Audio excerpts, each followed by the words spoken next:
राष्ट्रीय आदिवासी महासम्मेलन का आगाज बेणेश्वर धाम पर हुआ, जहां पर 84 के विधायक राजकुमार रोत ने कहा कि हमारे पूर्वज कितने ताकतवर थे और हम कितने ताकतवर थे, लेकिन इन राजनीतिक पार्टी वालों ने हमारी समाज को गुलाम बनाकर रख दिया और हमारी समाज को कमज़ोर कर दिया। इस पूरे मामले को लेकर 84 विधायक राजकुमार रोत ने क्या कहा, देखिए एक रिपोर्ट। सबको धन्यवाद। आज आदिवासियों का महाकुंभ, आदिवासियों के इस आस्था स्थल राजा बलि, एक बार राजा बलि की जय बोल देंगे। बोलिए राजा बलि की, बोलिए राजा बलि की। राजा बलि यहाँ हमारा पड़ोस में गांव है, शायद कटारवाड़ा है, कटारपाड़ा करके नवा टापरा। तो नवा टापरा जो कटारा गोत्र है, कटारा गोत्र के बाणे थे, तो जो कटारा है उनको जोर से बोलना पड़ेगा, क्योंकि कटारा कभी कभी कहते हैं कटारा कट जाएगा, लेकिन कटारा झुकेगा नहीं कहते हैं। तो इस लड़ाई में सबसे पहले कटारों को आना है और कटारा के साथ में हम कंधा से कंधा मिला के खड़े रहेंगे। और यहाँ पर हमारे जो सिरा वापसी लगाया था, उस सिरा वापसी को कुछ लोग ले गए, यूं कह रहे हैं आने वाले समय में हम सब मिलके यहाँ लगाएंगे वापस। हम क्या थे, हमारा समाज, हमारा खून क्या था, हमारे पूर्वज कितने ताकतवर थे, और इन पार्टियों वालों ने हमारे लोगों को कितना गुलाम बना दिया था। लेकिन ये एक मंच, ये विचारधारा, इस विचारधारा ने हमारा जो समाज, इन संगठन वालों ने मानसिक रूप से गुलाम बना दिया था, वो वापस खड़ा हो गया है। और अब खड़ा हो गया है तो उसने नीच ने वो स्थायी जवान हो गया। अभी लगभग 12 बजे से कार्यक्रम स्टार्ट है। सभी वक्ताओं को अपना समय निर्धारित करके दिया। कई वक्ताओं ने अलग अलग प्रकार की बातें बताई, बहुत अच्छी अच्छी बातें बताई। आज ये इतिहास में नाम दर्ज होगा, हमारी आने वाली पीढ़ी पढ़ेगी कि हमारे पूर्वज एकत्रित हुए थे और सभी ने मिलकर चंदा करके इसको समतल कराया और आदिवासियों के लिए ये रिजर्व कराया। इतिहास में पढ़ा जाएगा। अभी कल पौधे लगाए, आज पौधे लगाए। हमने भी एक अभियान चलाया। 84 विधानसभा को सागवाड़ा विधानसभा से जितनी गाड़ी आई, प्रत्येक गांव से एक एक पौधा आज लगा के जाएंगे। हम यहाँ भी आज हमारी विधानसभा से प्रत्येक गांव से एक एक पौधा इस बेणेश्वर की धरती पे लगा के जाएंगे और कभी कभी पानी भी पिलाने आएंगे यहाँ पर। अभी आज हमारा समाज को किस तरह एक नई दिशा दे, कैसे संगठित करे, हमारे समाज के सामने क्या आपत्ति आ रही है, क्या क्या कठिनाई आ रही है। सबसे बड़े कठिनाई पाखंडवाद को लेके हमारे कई वक्ताओं ने अपनी बात रखी। मैं एक छोटी सी बात कहूंगा, एक कहानी के माध्यम से इसको समझाना चाहूंगा। इसको आपको गौर से सुनना है। एक गुजरात के 2 बाबे थे और वो गुजरात के 2 बाबे यूपी में एक संध्याकालीन पाठ पूजन करने गए थे। गुजरात के वो तो मत समझना जाना। हाँ, गुजरात के 2 बाबे थे, यूपी में पाठ पूजन करने गए और गुजरात से ट्रेन में गए। यूपी में वहां एक जिला था, वहां उतर के गांव में गए और उनको रास्ता नहीं पता था कि वो पाठ पूजन करने जा रहे हैं। उस जगह का नाम तो पता था, लेकिन रास्ता नहीं पता था।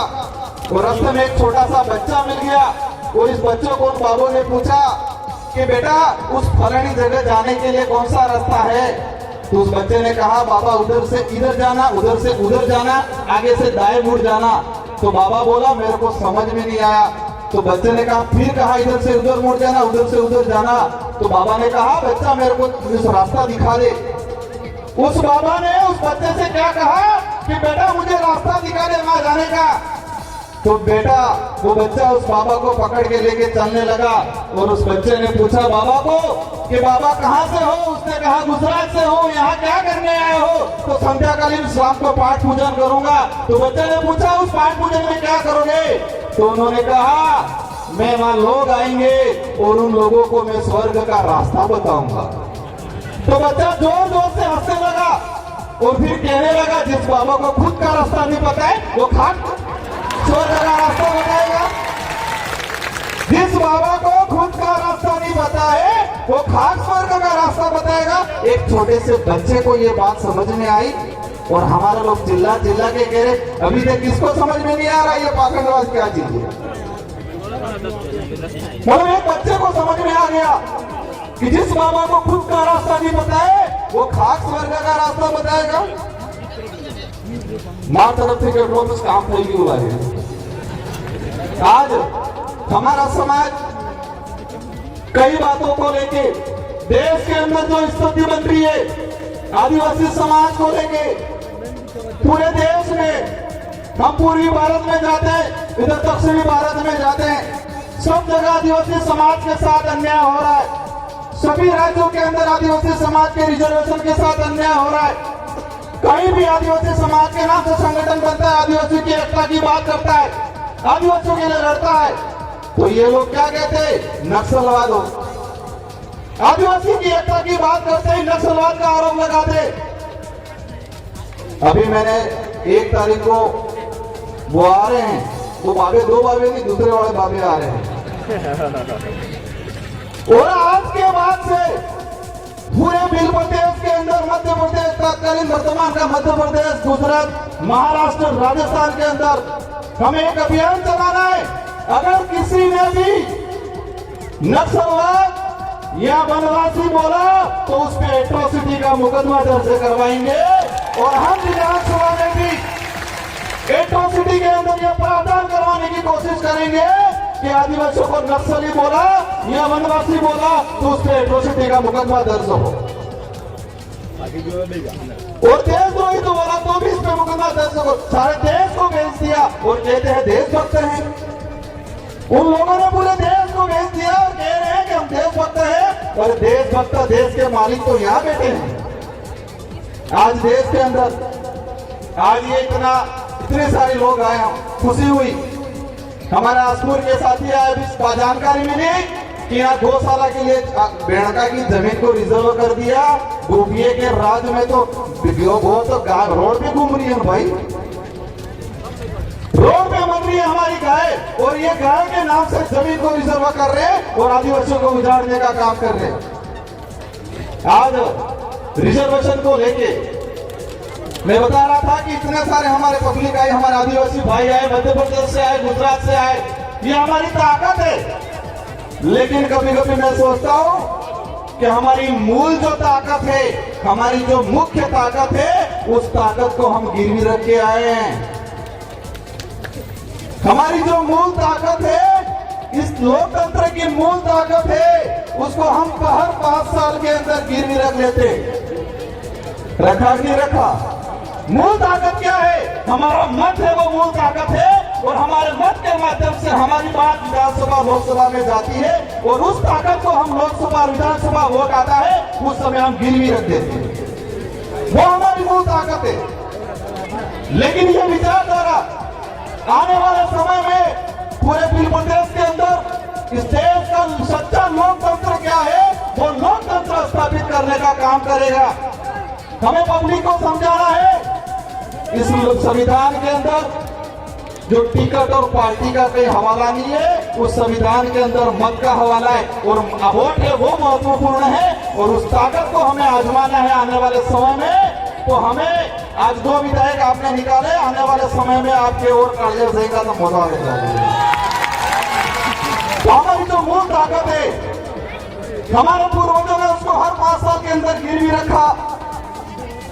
आसुर वाला ने भी 2018 में रख दिया है, 2023 में बारी आ रही है, उधर बांसवाड़ा वाला ने भी रख दिया है। तेरे पूरो अगला समय थे किसी मिल्यू है गन्ने अगला समय थे कि हमारे से वोट मानी 2 रुपयों की दो है एना समय आवी क्यों और ब्याज सहित चक्रवृद्धि ब्याज सहित है तो पासूली वो रिटर्न लेना है नहीं लेना है, क्योंकि हमारा लोकतंत्र के अंदर प्रावधान है पब्लिक का राज, जनता का राज। तो सारी जनता नहीं जा सकती है, लेकिन जनता द्वारा चुना हुआ एक जनप्रतिनिधि विधानसभा और लोकसभा में जाएगा। आपकी सोच के अनुरूप, आपकी विचारधारा का आपके द्वारा सिलेक्शन किया हुआ आदमी जाएगा तो उनकी कभी हिम्मत नहीं होगी, नक्सलवाद वनवासी बोलने की हिम्मत नहीं होगी। विधानसभा में हम दोनों ने ऐसा बोला, विपक्ष वाले पहले हमेशा वनवासी भूल गए, वनवासी कहना भी थोड़ा थोड़ा भूल गए। जनजाति से वनवासी से भी जनजाति पे आ गए और आप चिंता मत करो, आने वाले समय में जनजाति से आदिवासी पर भी आ जाएंगे। आज हमारे पूर्व वक्ता शायद संचालक महोदय पीछे खड़े हो गए हैं, लेकिन मैं आप सबको एक बात कहना चाहूंगा। आज जिन वक्ताओं ने जो बात बोली है, यहाँ पर सिर्फ तालियां बजा के और यहाँ पर हमें सीना चौड़ा करके इतना ही करके भूलना नहीं है, ये बात गांठ बांध लेनी है और समय समय पे उसका मुकाबला करना है। गांठ बांध के घर पे ले जाना है, घर पे ले जाके गांव में बताना है और पूरे आदिवासी समाज को और आने वाले समय में देश लेवल पे पूरे एसटी समाज को, ओबीसी समाज को, तीनों जो पिछड़ा दलित है, हमारे दलित भाई भी आवाज उठाते। मैं दिल्ली गया था, जेएनयू के अंदर आवाज उठाते उनको मायावादी का दर्जा दे दिया जाता है, उन पर भी आरोप लगाया जाता है। ये देश की लड़ाई है, हम सब की लड़ाई है, हम सबको मिलकर लड़ना है और आने वाले समय में बताएंगे कि यह कालिया जागी गया ही है वे और वर्तमान हकामा में नहीं आ पाना ही। आने वाली पीढ़ी को हमें अच्छी शिक्षा देनी है और शिक्षा के माध्यम से हम लोग अच्छे जनप्रतिनिधि, अच्छे अधिकारी, अच्छे प्रेस वाले भी, अच्छे पुलिस में भी हर जगह अच्छे लोग भेजेंगे और आदिवासी समाज के अस्तित्व को, आदिवासी समाज के रिजर्वेशन को, संस्कृति को बचाने का काम करेंगे। बेटा की जो डिमांड है जमीन का, सरकारें कह देती है आदिवासी महाकुंभ, लेकिन उन सरकारों को शर्म आनी चाहिए, उन्होंने आदिवासियों के नाम से यहाँ पर कुछ नहीं किया आज तक। कई बड़े बड़े नेता आए, आदिवासियों को सिर्फ भीड़ तंत्र बना के रखा, लेकिन उनको भी एहसास कराना है कि यह खजूरम ममरी पुटलिम पेशावाड़ ने रिजावे कालिया जागी गया है। वर्तमान समय आवे तो तुम्हारे रोकवानो काम करो। आप सभी को खूब खूब जोहार।